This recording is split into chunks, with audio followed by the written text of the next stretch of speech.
The headlines finally have some good news. Inflation is cooling. The number came down.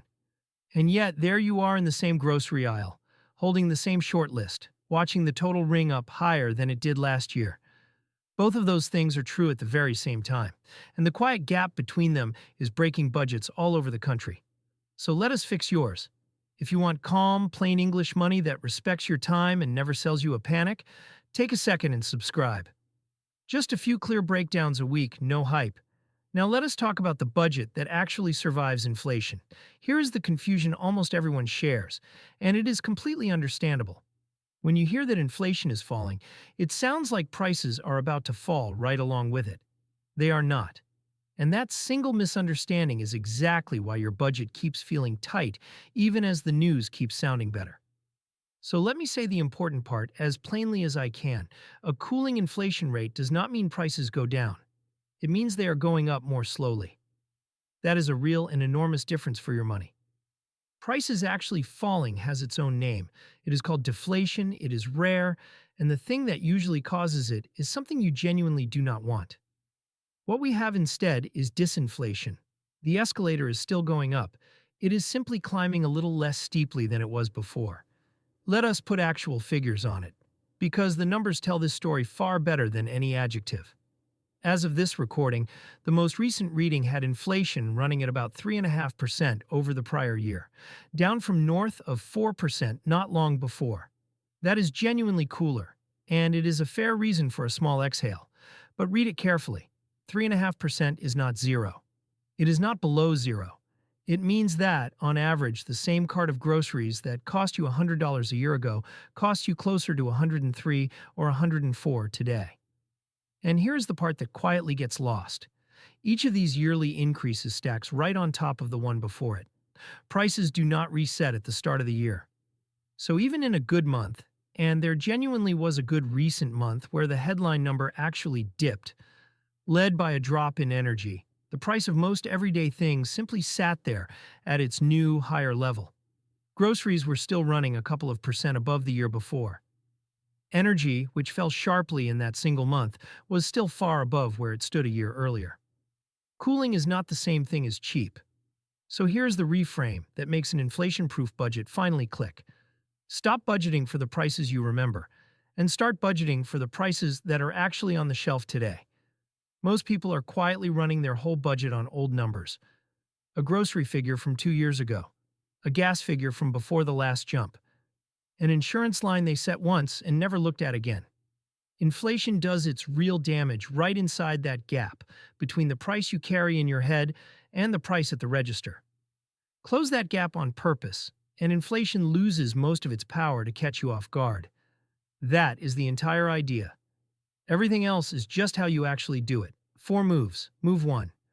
Rebuild your budget on real, current numbers instead of from memory. Pull your last 2 or 3 months of actual spending, category by category, and look honestly at what things cost you now. Not what they should cost. Not what they used to cost. What the receipts actually say.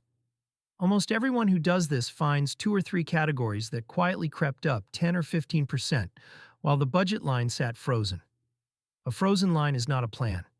It is a hope. Update it to reality, and the month stops mysteriously coming up short. Move 2. Give inflation its own line in the budget. This sounds almost too simple, but it changes the whole game.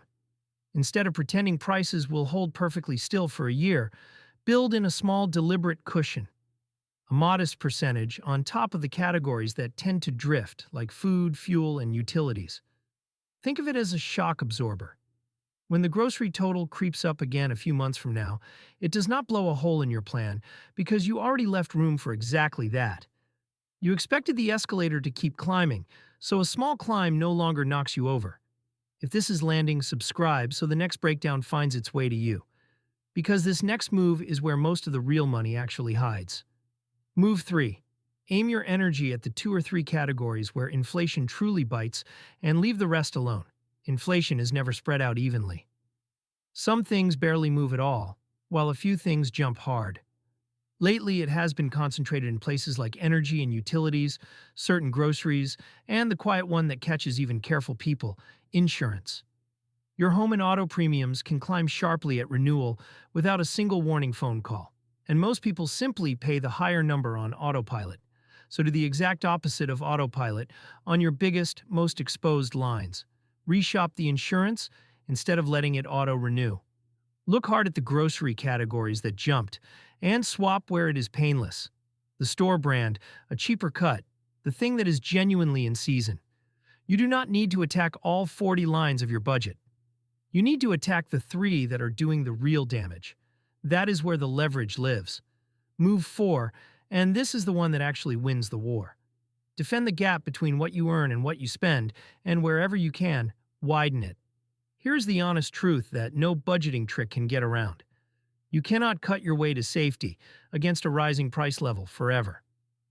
There's a floor under your spending. You still have to eat.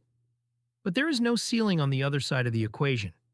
So the durable answer to inflation is not only spending less, it is making sure the gap between your income and your outflow stays firmly positive and over time grows wider through the raise you finally ask for, the skill that lifts your pay, the bit of side income, the subscriptions you actually cancel. And whatever surplus that gap produces, do not let it sit in an account paying you almost nothing while inflation quietly nibbles at it.